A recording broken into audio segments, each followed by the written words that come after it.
The ratio of present age of A and B is 1:3 respectively, and the ratio of present age of A and C is 2:3. If the difference between present age of A and C is 2 years, then find the sum of age of A, B, C 14 year hence.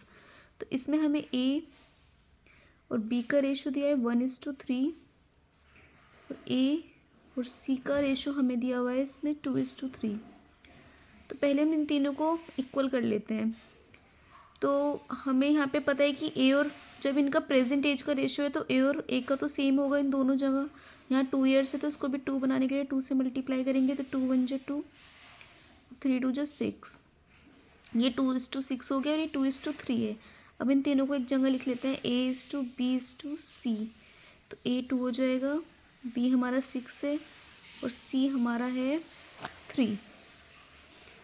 अब हम तीनों के equal में ratio मिल चुके हैं. अब हम निकाल लेते हैं. हमें बेसिकली डिफरेंस दिया हुआ है 2 ईयर्स का ए और सी में. तो ए और सी में डिफरेंस है, वैसे इन दोनों में 1 का डिफरेंस है, लेकिन क्वेश्चन में गिवन है 2 ईयर्स का. तो 1 यूनिट की वैल्यू 2 हो गई. तो यहाँ पे हम निकाल लेंगे इन सब यूनिट्स की. ए का हो जाएगा हमारा 2 × 2 4 ईयर्स.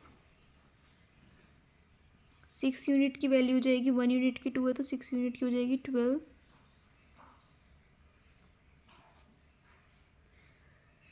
3 यूनिट की हो जाएगी 3 × 2 = 6 ईयर्स.